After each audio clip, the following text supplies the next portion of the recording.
padrão, mas se seguir, cara, já pode ser a melhor temporada do Demolidor. E na Netflix, né? Vamos analisar agora tudo que rolou nesse episódio, as mudanças da primeira temporada para a segunda, a nova escala de poder de Nova York, esses cenários do Demolidor. Eu já fui esse tipo de pessoa, e na verdade eu mergulhava muito disso. Eu achava que fazer várias coisas ao mesmo tempo ia me poupar tempo, ia me poupar energia, e era um talento raro que poucos conseguiam. Só que na verdade mesmo, definitivamente eu estava muito errado sobre isso. Isso tudo na verdade era só o meu cérebro se destruindo em câmera lenta enquanto eu aplaudia de longe falando, é isso aí mesmo que eu tenho que fazer. Deixa eu te fazer uma pergunta, você acha que você consegue fazer duas coisas ao mesmo tempo? A maioria das pessoas vai dizer que sim, principalmente com tarefas e coisas simples como ouvir um podcast enquanto dirige, ouvir um podcast enquanto caminha, ver uma série enquanto come, checar mensagem enquanto vê uma aula ou ver um curso, tal, numa reunião. Mas aqui o que a neurociência descobriu depois de muitos anos de estudo. A verdade é que você consegue sim fazer duas coisas ao mesmo tempo. A grande questão é que você não consegue focar e nem fazer duas coisas bem ao mesmo tempo. Porque o nosso cérebro parece que a gente está fazendo duas coisas simultaneamente. Só que isso não acontece simultaneamente. Parece simultâneo, mas não é, porque a gente está alternando o foco entre duas coisas muito rápido. Então nada do que a gente faz é simultâneo. Basicamente, tudo que a gente faz é dividir o nosso foco. Pensa no seu computador com 20 abas abertas no navegador. Ele não processa todas elas de uma vez só. Ele divide essas abas abertas no processamento da memória RAM. E por isso, quando mais ele divide esse processamento da memória RAM, o que acontece com ele? Ele divide os recursos, divide a atenção e, consequentemente, o que acontece? Começa a travar, começa a esquentar, começa a ficar lento. E eu tenho certeza que você já xingou o seu computador por isso, né? E o seu cérebro funciona exatamente igual. Cada aba mental aberta é uma energia que você está consumindo a mais. Cada mensagem não respondida, cada tarefa não terminada, cada podcast de fundo enquanto você está realizando outra tarefa, isso consome mais energia cognitiva que você imagina. Seu córtex pré-frontal, que é a parte do seu cérebro responsável por pensamento estratégico, por pensamento criativo, pensamento racional e analítico, ele tem memória RAM.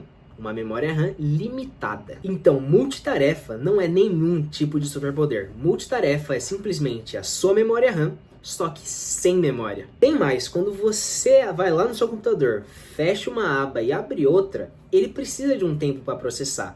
Por mais que o tempo seja curto, porque ele é uma máquina, existe esse tempo. E no nosso cérebro não é diferente. Quando a gente sai de uma tarefa e entra em outra, a gente precisa desse tempo. Só que o que a gente não entende é que esse tempo pode demorar mais do que um computador, porque nós somos seres humanos. Não respeitar esse tempo de carregamento tem um custo. O custo que tem nome, pelo que os neurocientistas dão, é o switching cost, o custo de troca cognitiva. E o tamanho desse custo pode ser maior do que qualquer pessoa consegue imaginar. Pesquisadores da American Psychological Association mediram num grupo de estudantes, num grupo de voluntários, o que acontecia com a produtividade deles enquanto eles passavam de uma tarefa para outra simultaneamente. Basicamente, o que aconteceu na maioria dos casos é uma queda de 40% na eficiência da produtividade deles. Isso mesmo, 40%. Não porque essas pessoas eram incapazes de focar em duas coisas ao mesmo tempo, mas porque o nosso cérebro precisa de um tempo para se reconfigurar para novos contextos, para novas regras, para novos comandos, para cada novo objetivo criado, ele precisa se reconfigurar. E essa reconfiguração se chama Reconfiguration Lag, o lag de reconfigurar. E sabe qual é o mais irônico disso tudo? Pesquisadores de Stanford pegaram um grupo de pessoas que se dizem serem boas em multitarefas e aplicaram nelas testes cognitivos. E a maioria dos resultados é que quando elas multitarefaram, os seus resultados cognitivos eram cada vez piores. Então isso só mostra que quanto mais você acredita que você é bom em ser multitarefas, mais você está caindo nessa ilusão, e isso é uma mentira que a maioria das pessoas, muitas pessoas, caem nos dias de hoje. Mas o problema não está só na produtividade, o problema real mesmo está na presença das coisas. Porque quando a gente come olhando o celular, a gente tá comendo, mas não tá sentindo o sabor da comida. Ou quando a gente tá conversando com um amigo, enquanto isso a gente tá mexendo as redes sociais ou vendo notificações, a gente escutou, mas não ouviu o que o cara tinha para dizer.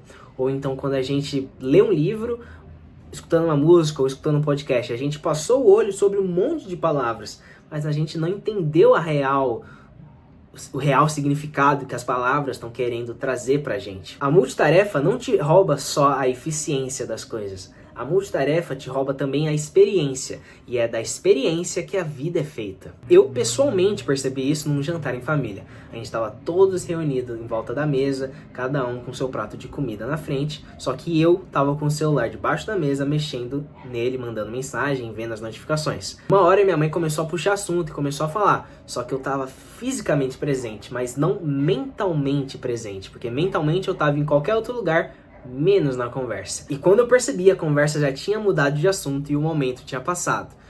E o importante disso tudo é lembrar e saber que momentos não voltam atrás. Os estoicos tinham um conceito exatamente para evitar esse tipo de situação que se chamava prosetie, que é basicamente a atenção em si mesmo, manter uma vigilância sobre o que você sente e o que você está fazendo internamente. Marco Aurélio dizia exatamente isso há mais de 2000 anos. Ele dizia, confina-te ao presente. E ele não está dizendo isso como uma frase simples e rasa, motivacional. Ele está dizendo isso como uma prática diária para você aplicar no seu dia a dia, assim como ele também aplicava. Epicteto, que nasceu escravo e se tornou um grande filósofo estoico, ele disse que a única liberdade que os seres humanos têm que ter é a liberdade da atenção, a capacidade de escolher exatamente onde a sua mente vai ficar. E Jesus, num dos ensinamentos mais simples e mais reais e profundos, disse exatamente isso. Não vos preocupeis com o amanhã, pois o amanhã cuidará de si mesmo. Basta a cada dia o seu mal. E o que ele quer dizer é basicamente você viver uma coisa de cada vez, uma dificuldade de cada vez, um momento de cada vez. A neurociência em 2024 veio a confirmar o que grandes filósofos estoicos já sabiam e Jesus já sabia, que uma mente dividida é uma mente sofrida e que nada disso se trata puramente de eficiência e produtividade. Isso se trata de presença, de estar presente no momento atual, no momento presente. Então, o que a gente pode fazer com tudo isso de informação? Basicamente, a primeira coisa é parar de tratar ou multitarefas, fazer tudo ao mesmo tempo como uma virtude, porque a cultura e o mundo moderno, que é tão acelerado como o de hoje, vendeu isso como algo, como uma competência, como sinal de ambição, como sinal de realmente fazer as coisas.